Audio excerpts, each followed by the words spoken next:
Tottenham came from behind to draw 1-1 away at Rangers in the Europa League. Boss Ange Postecoglou was returning to Glasgow, having previously had a successful spell in charge of Celtic. Forward Timo Werner was hooked at half-time, and it's safe to say his manager was not impressed by his performance. He wasn't playing anywhere near the level he should. You know, when you've got 18-year-olds, I think it's not acceptable to me. And I said that to Timo. He's a senior international. He's a German international. In the moment we're in right now, it's not like we've got many kind of options. That I need everyone sort of, to at least be going out there, trying to give the best of themselves. And his performance in the first half wasn't acceptable.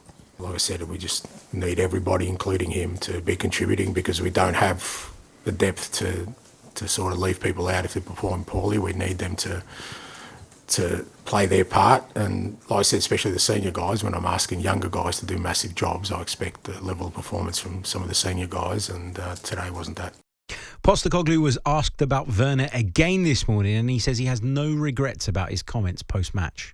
No, it wasn't criticism, it was assessment. I mean, if we played poorly, we played poorly. If an individual's kind of hasn't, and like I said with Timo, it wasn't about, whether we played well or not, but, we had a real difficult game last night. I'm asking 18-year-olds to do some massive jobs, and you want senior players, and he's a senior player, he's an international, he's won a Champions League, that, there's a level of application and performance you need to rise to, or, to help the team, and he didn't reach that. I mean, I think me taking him off at half-time was a statement enough, but the same way I won't hide behind team poor performance. It's the same with no different for players or anyone else. It wasn't criticism, it was just an assessment of his performance, and on a really challenging night for us, which we knew going into it, it needs to be better. It's not criticism, it's assessment. Criticism is negative assessment. Negative assessment is criticism by its definition, is it not? He's trying to dance his way around that one. Darren, we touched on it in the intro, but let's try and get a little bit more into the kind of nuts and bolts of it. If you're Timo Werner, how are you going to feel after that? You're going to feel fired up, or are you going to feel like you've been made to be the scapegoat? Me personally, I would have felt fired up. I'd have probably knocked on his door this morning and not had it out with him, but just discussed a few things, and maybe it should have been done privately and not publicly. But I'm fired up. I'm wanting to play against Southampton if I'm Timo Werner. I'm wanting to prove. I think everyone wants to play against Southampton, don't exactly, they? Yeah. Well, don't say that. You wouldn't put your money on Spurs at the minute. But Dr. Spurs will see you now. Look, it's not unheard of that managers criticise players. It's unusual, and it's kind of against Ange's persona that he's let off. It's against his character. But he was asked a question and he gave his assessment, as he calls it. It could have been any one of those players, by the way. It could have been anyone in the first half. As I said, that you're playing against Rangers, a lesser side, and Rangers wanted it more. The only way they're not ridiculously lesser, of course, but the only way a lesser side gets a victory is because they want it more. They're more hungry. The crowd were fantastic. I think Spurs got away with one last night. If it wasn't for Fraser Forster, they lost 2-1 at the end, by the way. Sure. It was a fantastic save. It doesn't help as well. I've been in situations where you're dragged early or dragged at half-time, and you kick up a fuss in the dressing room because you know you're playing poorly. And what doesn't help then is Kulusevski come on and looked absolutely fantastic, change a game in Spurs' favour. It doesn't help the individual. It helps the team, of course. But look, I've no doubt that Ange Postecoglou has spoken to him privately, and I've no doubt that we'll see him play some minutes of the game against Southampton. They're not in a good place at the moment, Spurs. We know that. I'm still Angeing. I said this on Tuesday, even before this result, and I still am. I'm not changing my mind. We've been to the Spurs stadium, and we've heard we'll play the way we want to. We love Big Ange instead, ringing out to the Angels theme. Can't change just because we're getting a few bad results and we don't like this anymore. I still like the way we're playing. I hate losing, which is what's happening at the moment. But look, when you lose your two main centre halves That's going to happen. This isn't an excuse. Look, when Arsenal lost Saliba that year, they kind of turned their season. When Van Dijk was lost to Liverpool, it turned their season. Spurs have lost 2 of them. It's not an excuse because they've got adequate replacements. I think the positive is Archie Gray. I think he came in and done really, really well. And he's one of the 18-year-olds that Ange Postecoglou is mentioning, him and Bergvall. If you're Timo Werner, you have to react the right way. I don't think this is going to cause a revolt in the dressing room. I really don't. I think that they respect him enough. But no doubt he's spoken to him because he's doubled down in the press conference, but he's definitely have spoken to him in private. And if not, look, we're coming to January, I'm sure we'll be seeing the end of Timo Werner. So either way, he's either going to play games or he's going to go somewhere else and play. Here's my problem with this. Okay, you want to call him out, right? Call him out privately, I think, is the ideal way to handle it. But we know that football managers are passionate and, they care about the game way more than even we do because they're living and breathing it every single day. It's certainly in my case anyway. Yeah. Right. So you will have situations where your emotions spill over and you say something in the press conference that maybe you regretted after. In Ange Postecoglou's case, he's not tried to backtrack, but for me, it feels like he's tried to play it down a little bit. It feels like he's seen the reaction to those comments and he's tried to just play it down a little bit, just kill the fire a little bit. Fine. But when I watch Tottenham nowadays, I never feel like the front three are an issue. Like, do they convert enough chances? Probably not. But that comes down to, in my opinion, not having the top quality in those areas. Yeah. My problem with Spurs is always how vulnerable they are to the transition, how poor they are defensively, and I completely get what you're saying about the centre-halves. Any team without their first-choice centre-halves will struggle. But for me, then the very best managers go, right, for the time being, we need to plug this hole. Yeah. We need to find another way of setting up. And I'm not saying completely reinvent the wheel, but we need to tweak and we need to adjust so that we can cope with the absence of these players. And Ange Postecoglou shows no willingness to do that.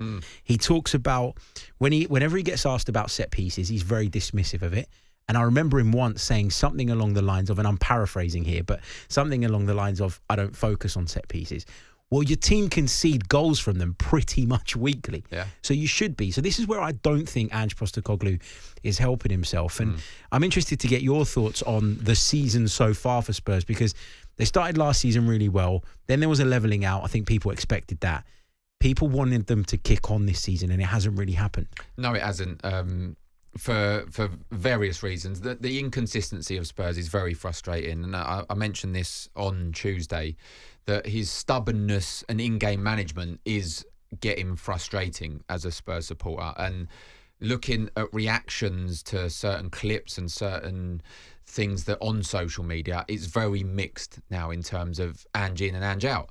I'm very much Ange in still, because I think that what he's shown in terms of some of the winning runs that Spurs have been on, a record in terms of the first 9 games, 23 points. I don't think this is a fluke. I think this is potential of what Ange and Ange's team can bring to Tottenham.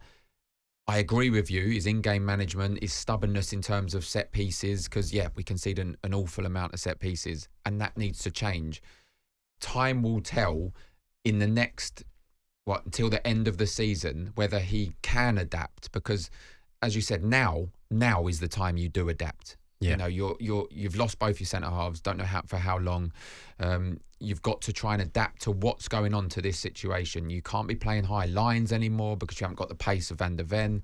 So time will tell whether he has taken anything on board or whether he's just so stubborn that he's going to play the way he wants to, and that's it. And if he continues, 11th in the table, I believe, lost more than Spurs have won this season.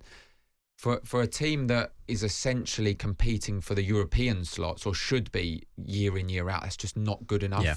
And it is becoming frustrating. So although and I said this Tuesday again, that I backed him, it used to be 100% Ange in, it's getting 60-40 now, that he has to turn, for people like me, because there's a lot of people like me in terms of the support that are still supporting him, but there's a question mark. Yeah.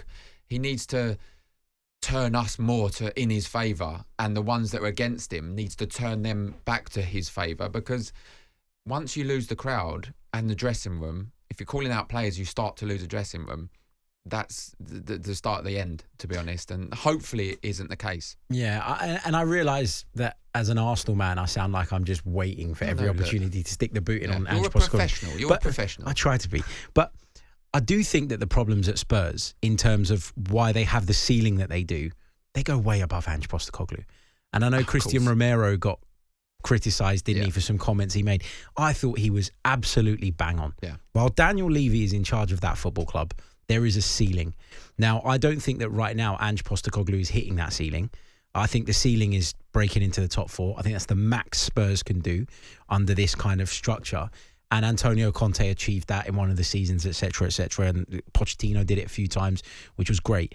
But you just feel like he's getting served up the level of player that he's getting every transfer window, and everybody else is going bigger and better and stronger and spending more money, we kind of have to take some of the heat away from Ange Postecoglou and put it in the direction of your Daniel Levy's and your Enochs at the top. Yeah, of course. Look, I've spoken about this before. I've criticised Daniel Levy before on talkSPORT, and it cost me a bit of money because I got taken off of a gig with Spurs for Crystal Palace. But I will continue to say it. In terms of a business and the sustainability, he's one of the very 10 out of best. 10. He's the one best, of the very best. For sure. His legacy is the stadium, is the training ground. The stadium's one of, if not the best stadium in the world. We know this. But on the pitch, what is he expecting with the budget, with the wage bill? I think Spurs are 7th or 8th in the wage bill in terms of the Premier League. So why is he expecting to be competing for top 4 when you're not paying the salaries and you're not competing the budget? He's relying on a miracle every season, and it's just not going to happen. He's relying on these managers, Jose Mourinho, Antonio Conte. He's relying on Ange Postecoglou now. If you're going to compete with the very, very best, you need to spend a lot more money than he's spending. The legacy that he's left behind in the training ground, the stadium, that's happened now.